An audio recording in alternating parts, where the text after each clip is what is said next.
what we were saying, oh wait, did we do this?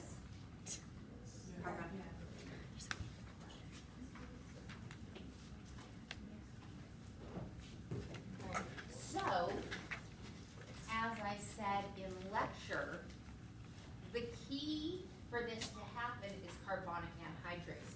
We need carbonic anhydrase to convert between CO2 and water into carbonic acid. The carbonic acid to the bicarb will just dissociate according to mass action. It doesn't need an enzyme. This process does. And where did I say that carbonic anhydrase is found? In the red blood cells, in the erythrocytes. So we're going to look here.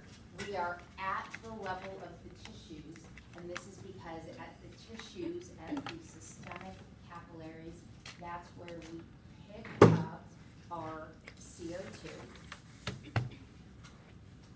So, reminder, we are coming into our systemic capillaries with a PCO2 of 40. PCO2 of 40, because that's the PCO2 when you leave the pulmonary capillaries. So we are entering with a PCO2 of 40. The PCO2 in our tissues is 46. So of course, how is CO2 going to want to move? Down its pressure gradient. So CO2,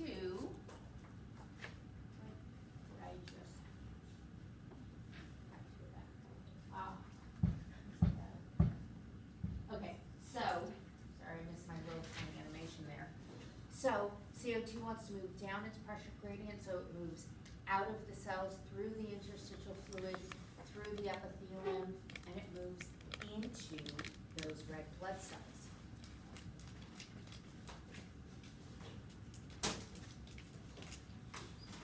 Sorry, this is hard to do. Get that, left wrong way. In our red blood cells, remember our red blood cells are bags of hemoglobin. But they are still cells. Technically, they don't have the nucleus anymore, but they originated from cells. As a result, they're still filled with plasma. I'm sorry, intercellular fluid. Because they're filled with intracellular fluid, they're full of water. So when CO2 enters the red blood cell and we have water, they will combine in the presence of carbonic anhydrase to make carbonic acid. So you'll hear we'll talk again and again and again about CO2 being dissolved in plasma, which it is.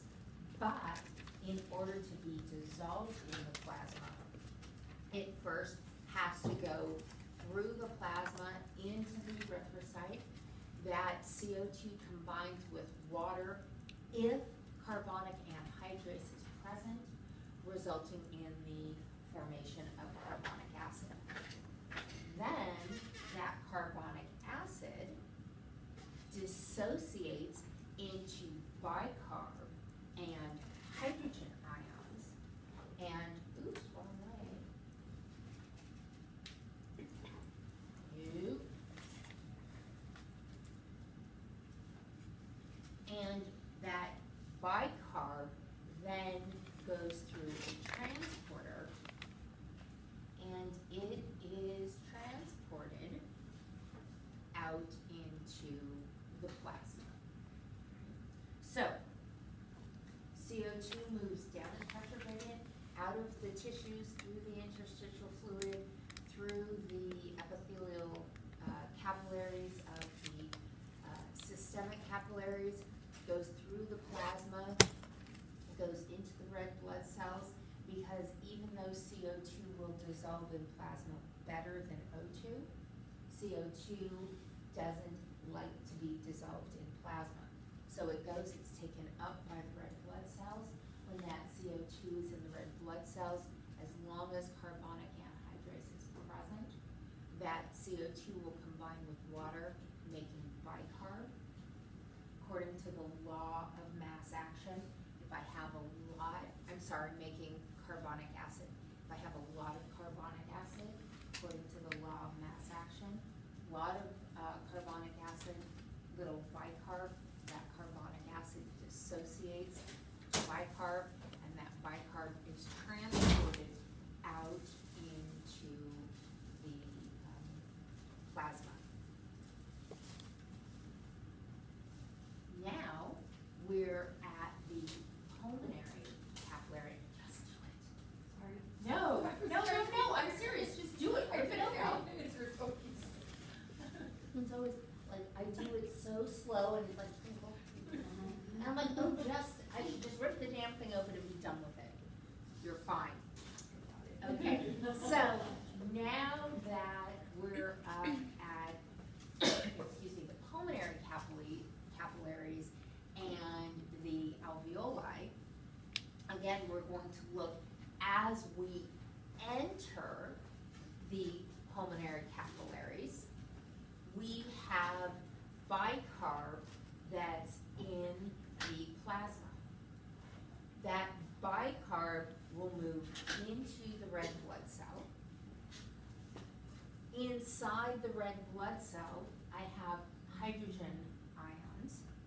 Those will combine according to the law of mass action to form carbonic acid. So again, here's what's happened. I've got a whole bunch of CO2 come in. I've made a bunch of bicarb. Now I'm heavy on the bicarb. Bicarb goes back in, combines with hydrogen ions. Those hydrogen ions combine with the bicarb to make carbonic acid. Again, in the presence of carbonic anhydrase, that carbonic acid then dissociates into water and CO2. That CO2 then leaves the red blood cell, leaves the plasma through the pulmonary capillary, interstitial fluid, and into the alveolus.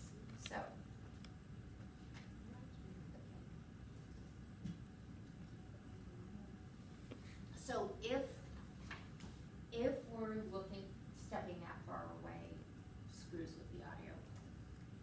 When we're looking at CO2, if we start by looking at the systemic capillaries, and it doesn't really matter where we start because it's a circuit, but I'm going to start at the systemic capillaries because that's where we get our increase in CO2. I have CO2 being produced. What causes the production of CO2, by the way? Cellular respiration. Remember, it is a byproduct of cellular respiration. What's the purpose of cellular respiration? To make ATP. So in the process of combining oxygen and glucose to make ATP, the other molecule that's released is CO2. So I have an increase in CO2 production in the tissues of the body as long as ATP is being made. The partial pressure of CO2 in the systemic tissues is 46.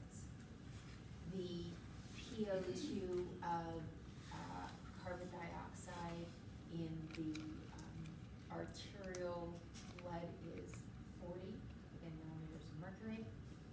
CO2 moves down its pressure gradient into the plasma.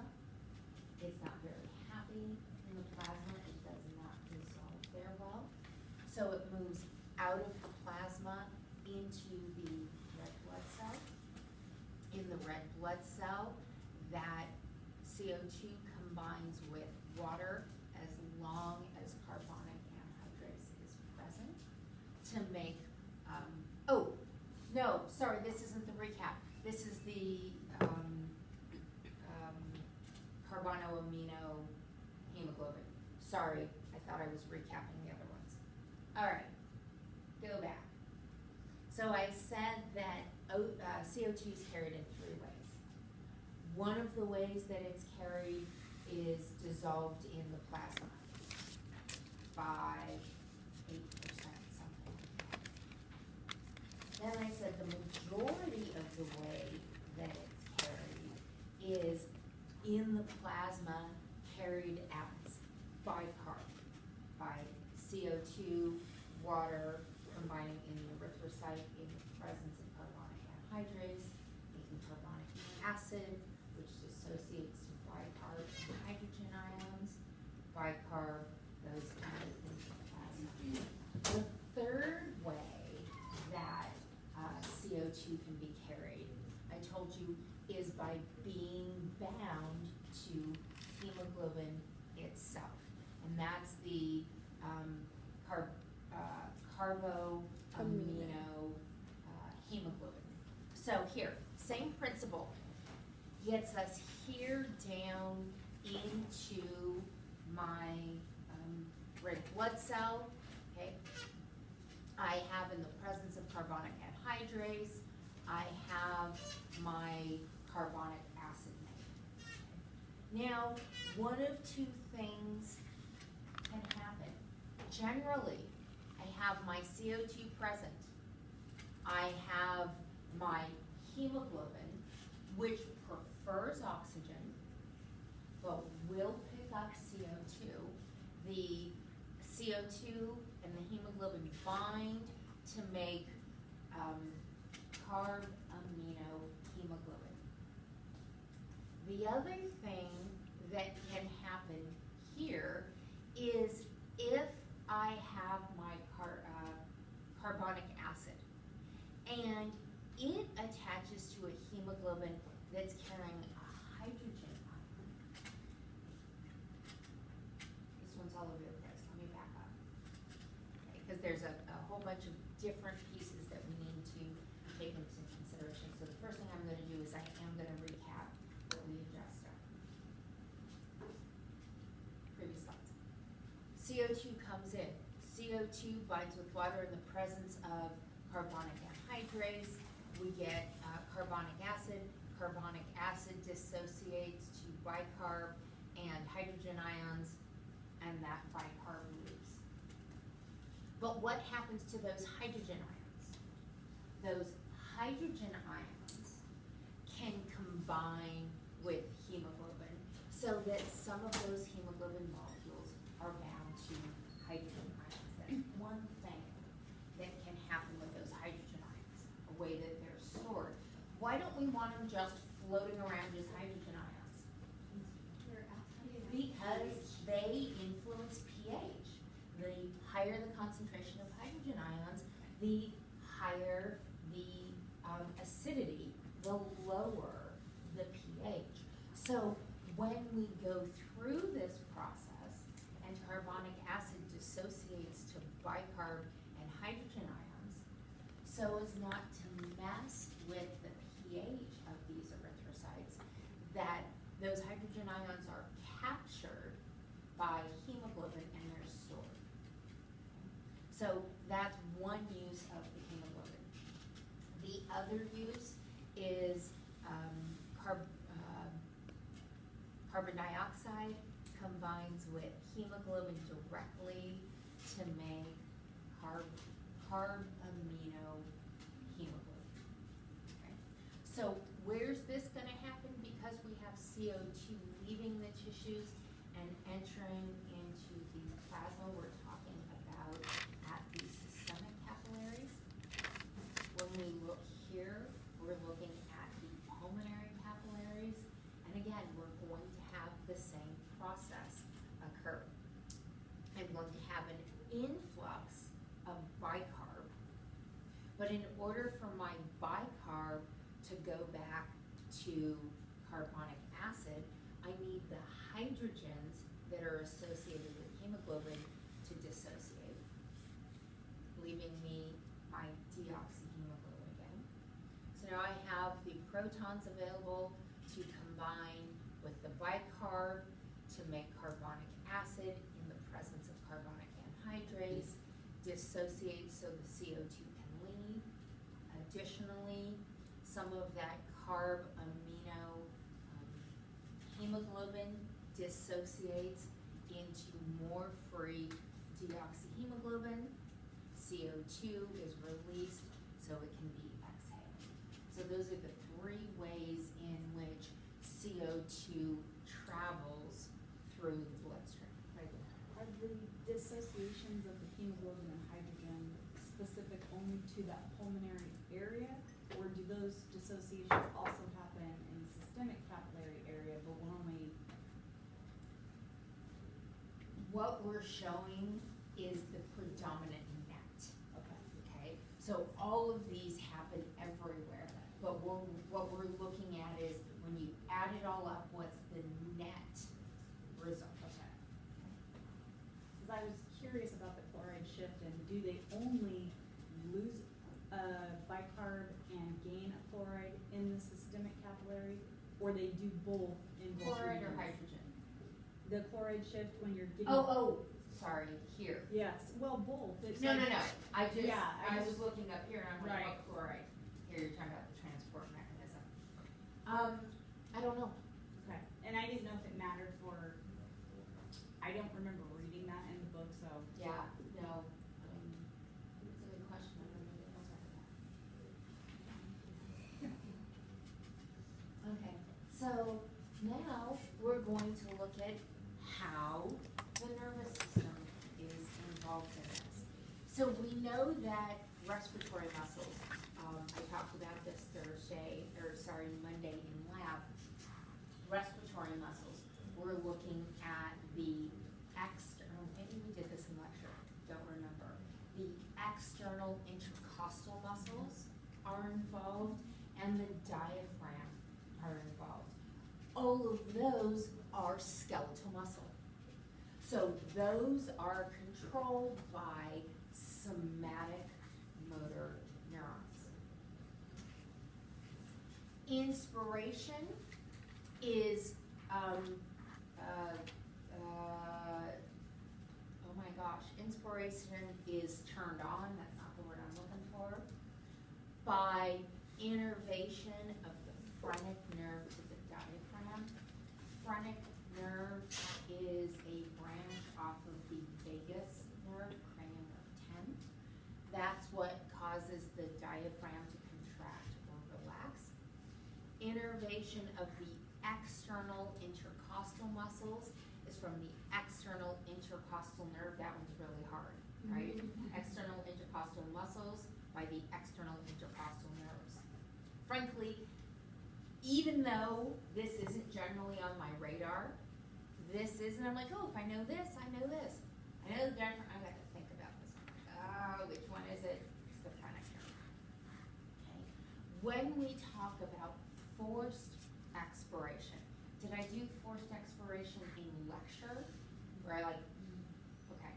So forced expiration is not just my normal exhale, right? My normal inhale, my normal exhale. I don't even notice. Forced exhale is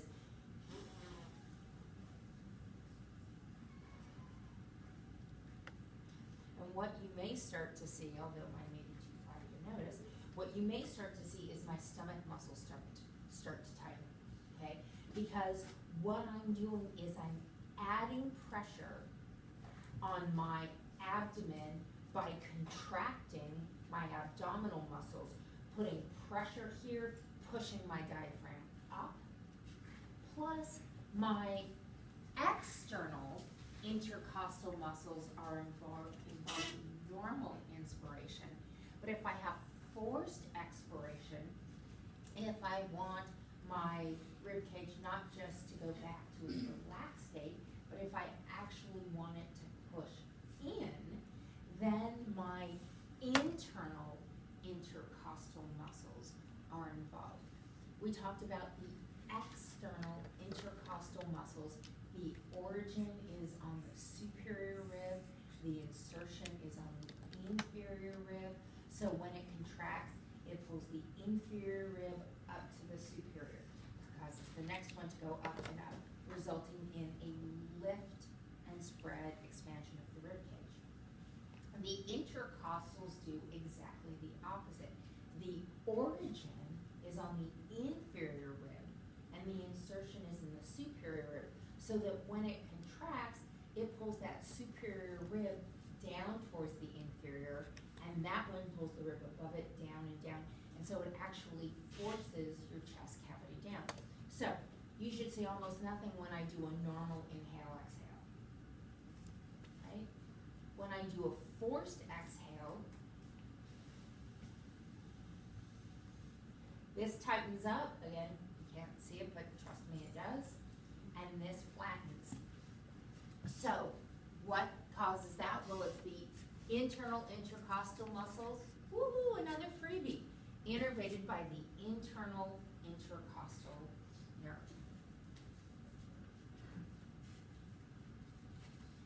Other things that control ventilation, chemoreceptors, okay?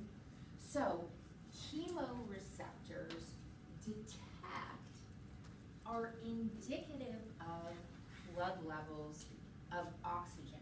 However, we do not directly detect oxygen. Our chemoreceptors are not receptors that respond to O2. These chemoreceptors detect O2 levels indirectly by looking at levels of CO2. Okay? I should have a sustained equilibrium. Does equilibrium mean the same? No, it means that happy balance. I should have that sustained happy balance between O2 and CO2. If my O2 levels are too high, that's going to affect the concentration of CO2 and vice versa. So, these peripheral chemoreceptors are located here in the carotid bodies. So here I have my brachiocephalic, which branches to my right common carotid. Here I have my left common carotid, and then that common carotid splits or bifurcates into the external and internal common carotids, and right at that split, we have these baroreceptors. Why? Why right there? Anybody know? Detects the pressure of blood headed to your brain, right? You don't want this huge pressure of blood going to your brain, literally blowing out your blood vessels. So that's why you have these baroreceptors right here. In addition to that, you have these chemoreceptors, again, because we want to make sure that our brain is getting sufficient oxygen levels and it's having sufficient CO2 taken away.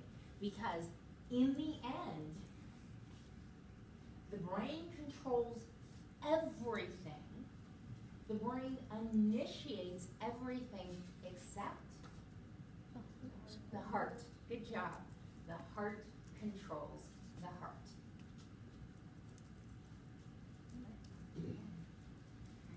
So, these chemoreceptors are located in the carotid bodies, and they are in direct contact with systemic arterial blood. They communicate with afferent neurons. What's afferent? What kind of information does afferent carry? Sensory, right? These receptors detect a change in stimulus, okay? That's my change that then goes to my medullary respiratory centers. I would call that my what? Control center. And it checks the value of my CO2 with the set point, and if they are found to be within the appropriate range, what does my body do? Nothing, right? If I'm inside the set range, I'm fine. However, if I am not within the set range, then my body responds. What's it looking at? Well, when we say it's looking at CO2, we don't mean CO2. Because remember, we have very little CO2 actually in the plasma. We have some CO2 carried as carb aminohemoglobin. Is that what we're looking at? No, because is that in the plasma? No, that's in the red blood cells. So we're going to be looking at CO2, how it is found primarily in the plasma, and what is that? Bicarb, bicarbonate ion, and it is an anion, which means it affects pH. So the way that this all works is what the sensor in the carotid bodies, the chemoreceptor, actually looks at is pH. And it's constantly sending pH information up to the respiratory center of the medulla. When there's a change, it goes, hey, change. Respiratory of the medulla says, all right, this is the pH you sent me. Here's my set range. Everything's fine. No change needed. But if it's not fine, it isn't within the allowable set range, then we have to have a response. So I have my ventilation. What's going to happen to my ventilation? Well, I'm going to hypoventilate. We talked about that in class today. If I'm hypoventilating, I am not bringing in oxygen rapidly enough to meet my normal metabolic needs, correct? If I am hypoventilating, how does that affect my CO2? It increases my CO2. So, well, let's look at, sorry, I jumped ahead. That's not happening on your end, that's happening on my end. If I hypoventilate, I'm not bringing enough oxygen, right? So my PO2 decreases. If my PO2 decreases, you just told me that I'm not delivering oxygen quickly enough, and I'm not taking CO2 out of the blood. I'm not saying I'm not taking it out of the tissues. I'm not taking it out of the blood into the alveoli quickly enough. So what happens to my PCO2? It increases, right? Now, the other thing we want to look at is we want to look at my hydrogen ion. Okay? If I have an increase in PCO2, what am I going to initially make more of? Before that, carbonic acid. And then that carbonic acid is going to dissociate into bicarb and hydrogen ions. So if I have a higher than normal amount of CO2 in the blood, which represents by a high PCO2, what's that going to do to my hydrogen ion concentration? It's going to increase it. Increased hydrogen, okay, make sure you're good on this because this always screws people up. If I increase my hydrogen ion concentration, what happens to my pH? It gets smaller, more acidic, smaller the pH number. Okay? So, I have all of these changes, and I have these chemoreceptors, and these chemoreceptors say, what's my pH? It's this, it's this, it's this. What's normal blood pH, by the way? About 7.4, okay? So, it's constantly monitoring 7.4, no change, don't do anything, 7.4, no change, don't do anything. Here's how tightly it's regulated. 7.39, oh, we gotta fix that. So that, well, no, do the chemoreceptors say, oh, we've gotta fix that? No, what do they say? I have to tell somebody, right? It's not my job to determine whether or not this needs to be fixed. It's my job to report that there's been a change. So if we go from a pH of 7.4 to a pH of 7.39, chemoreceptors go, hey, medullary respiratory center, here's this new information. And the medullary respiratory center then says our pH is too high. No, our pH is too low. We are too acidic. So we need to get rid of more CO2. How do we do that? We increase ventilation rate. If I increase ventilation rate, what does that do to my partial pressure of CO2? It'll decrease. And if that decreases, then my hydrogen ion concentration decreases. And if there's a change in my hydrogen ion concentration, that's detected by the chemoreceptors, which then sends a signal back to the respiratory control center of the medulla saying, hey, there's been a change. And then the respiratory center of the medulla says, do I continue, or am I now within the set value? So this influences this, and what do we call this? Negative feedback. Okay? Yes, we need to make a change. I'm going to make a change. Have we detected a change? Yes. Send it back. Is that enough of a change? No. Do it again. Send it back. Enough of a change? No. Do it some more. Detected a change. Send it back. Is that enough of a change? Yes. And now we're done. We don't need to send out that efferent signal anymore. Okay? So this is hypoventilation. Now let's look at hyperventilation. So I have hyperventilation.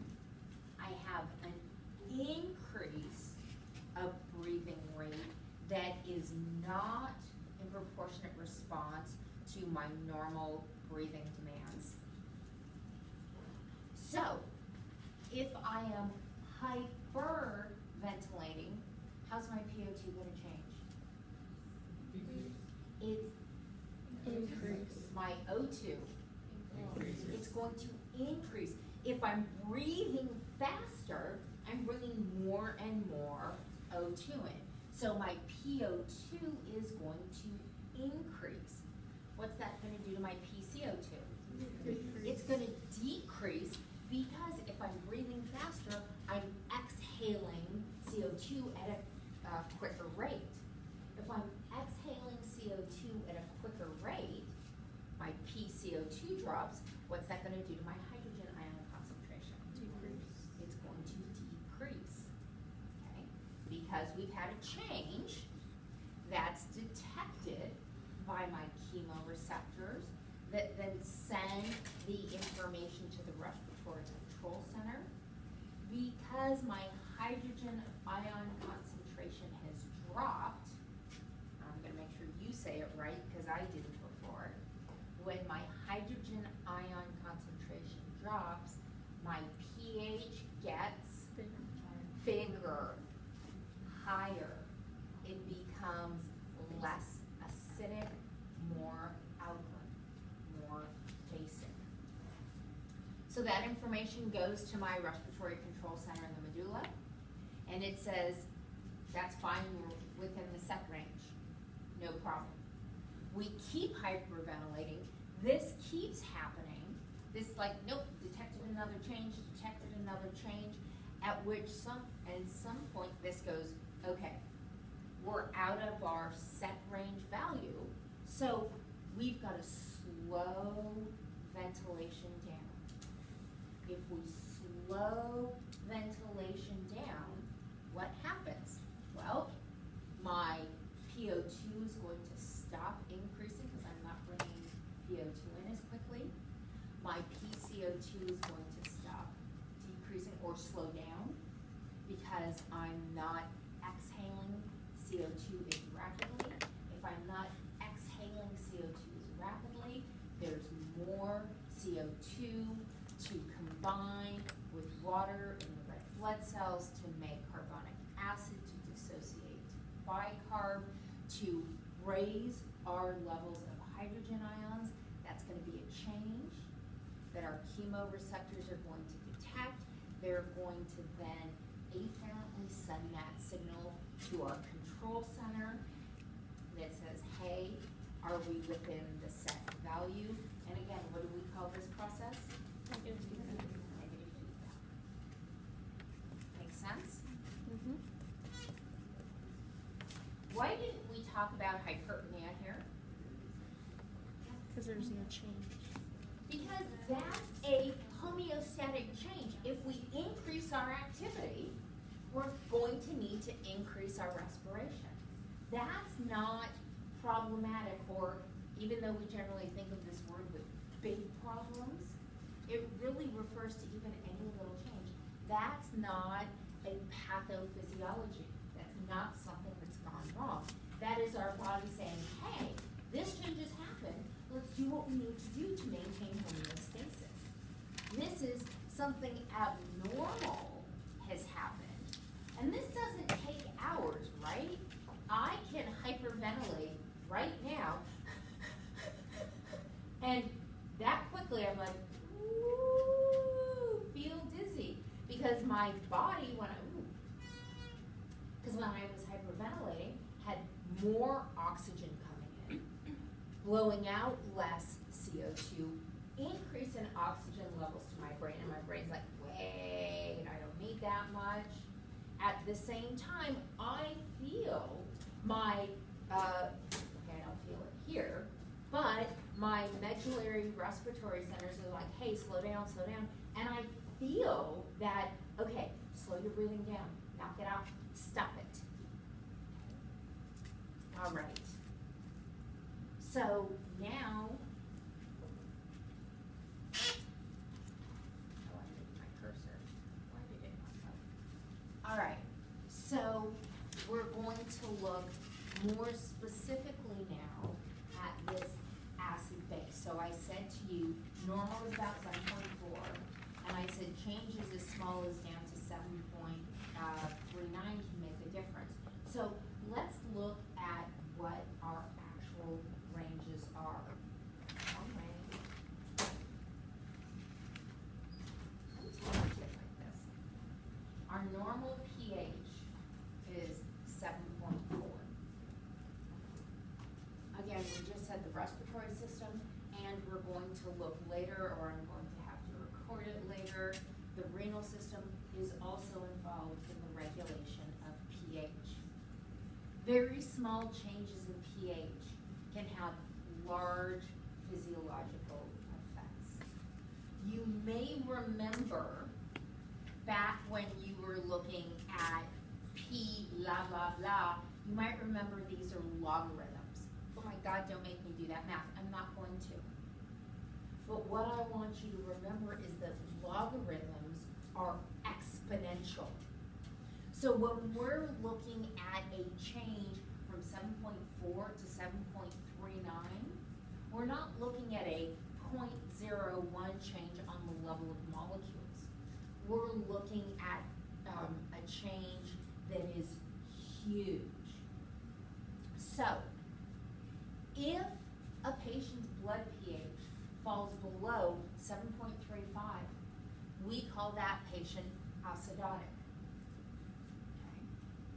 Okay. If it goes about above 7.5, we say that patient is alkalotic. Okay. That small range, 1/10 of 1%, can kill a patient.